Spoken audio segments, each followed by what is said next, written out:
Di balik cahaya redup, sebuah bilah logam berkilau memantulkan cahaya. Lekukannya indah, namun juga menyimpan aura yang sulit dijelaskan. Bilahnya tidak hanya ditempa dari besi dan baja, tapi juga dari doa, laku spiritual, dan misteri. Inilah keris, bukan sekedar senjata, melainkan pusaka yang bagi sebagian orang memiliki jiwa. Sejak berabad-abad lalu, keris menjadi saksi sejarah Nusantara. Dari istana raja hingga rumah rakyat, dari medan perang hingga meja diplomasi. Kisahnya penuh misteri, hingga hari ini tetap hidup di persimpangan antara mitos dan sains, spiritualitas dan diplomasi.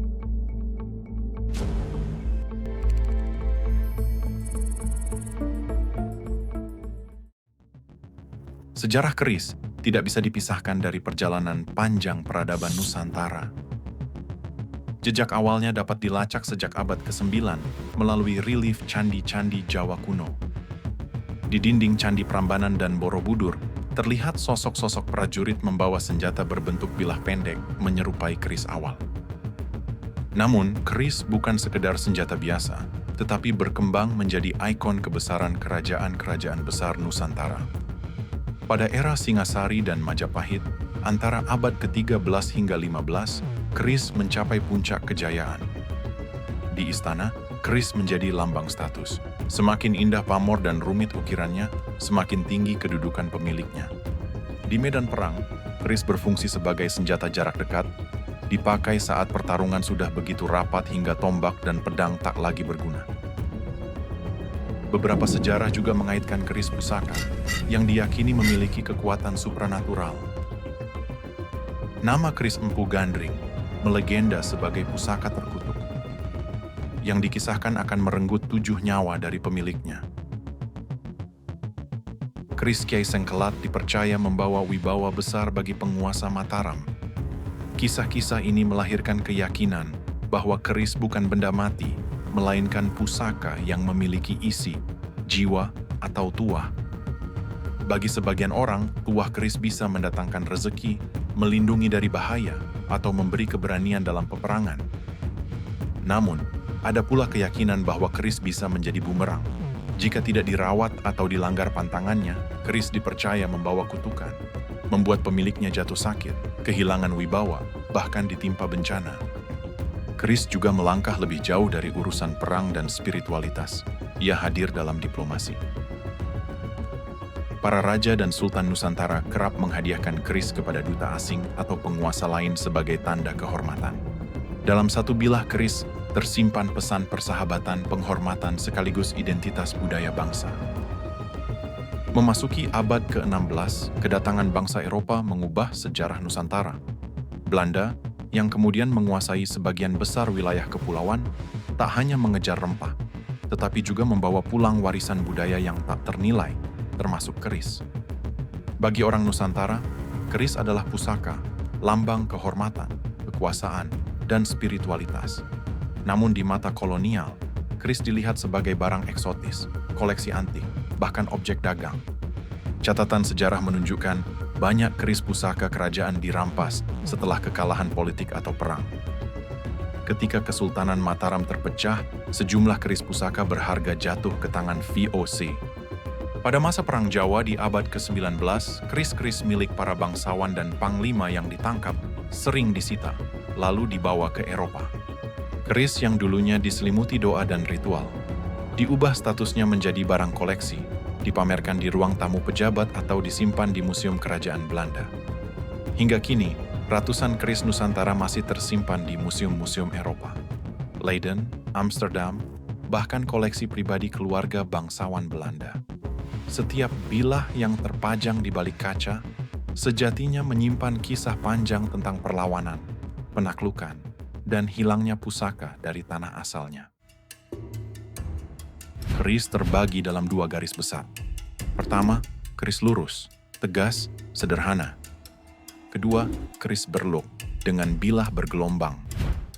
Jumlah gelombangnya selalu ganjil, 3, 5, 7, hingga 13. Setiap luk membawa makna. Yang membuat keris semakin istimewa adalah pamor, pola berkilau di permukaan bilah. Pamor bukan ukiran, melainkan jejak logam yang ditempa berulang kali. Beberapa jenis pamor yang umum di masyarakat. Ada pamor Woswuta, ada pamor Banyu Mili, dan ada pula pamor meteorit. Di seluruh Nusantara, keris berkembang dengan ragam bentuk yang mencerminkan jiwa masyarakatnya. Terdapat keris Jawa, anggun, detail halus, syarat filosofi. Keris Bali, besar, gagah, dengan ukiran megah yang dipakai dalam upacara sakral. Keris Bugis dari Sulawesi, sederhana, bilah lurus, melambangkan keberanian dan kehormatan. Keris Madura, mencolok dengan warna sarung dan gagang yang berani. Keris Melayu, lebih pendek, ringkas, mudah dibawa, digunakan baik sebagai pusaka maupun senjata praktis. Di era modern, ilmuwan mencoba menyingkap rahasia di balik pamor keris. Uji laboratorium menunjukkan banyak keris kuno memang dibuat dengan logam meteorit. Secara metalurgi, pamor keris terbentuk dari teknik lipatan logam berulang, mirip dengan pattern welding pada pedang Viking atau lipatan tamahagane pada katana Jepang. Setiap bilah keris lahir dari tangan seorang empuh. Ia bukan sekadar tukang besi, tetapi sosok yang mewarisi ilmu, laku spiritual, dan karakter khas Nusantara. Seorang empuh hidup sederhana, seringkali tinggal jauh dari hiruk-pikuk keramaian. Namun dalam kesahajaannya, dihormati bak seorang bijak.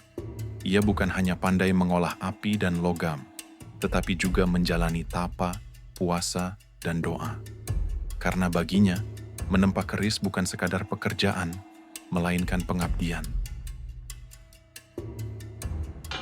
Proses pembuatan keris cukup panjang. Di Jawa dan Bali, pembuatan keris masih dilakukan dengan cara tradisional, diwariskan dari generasi ke generasi. Segalanya dimulai dari pemilihan logam. Besi, baja berkarbon tinggi, dan nikel dipilih dengan penuh perhitungan. Karena setiap bahan diyakini memiliki kekuatan tersendiri. Sebelum ditempa, logam-logam itu dibersihkan dari karat dan kotoran dalam sebuah ritual awal yang disebut mijah. Setelah bersih dari kotoran, dimulailah tahap yang paling sakral, penempaan. Sang empu memanaskan logam dalam bara api, lalu menempanya berulang-ulang. Lipatan demi lipatan diciptakan hingga puluhan kali. Dari proses inilah lahir pamor, motif alami pada bilah keris. Pamor bukan sekadar keindahan visual, tapi dipercaya membawa tuah dari perlindungan, kewibawaan, hingga keberuntungan. Semakin banyak lipatan, semakin kuat pula bilah yang tercipta. Namun keris bukan hanya sebilah senjata. Ia adalah karya seni yang lengkap. Pada gagangnya, ukiran penuh simbol dipahat dengan teliti.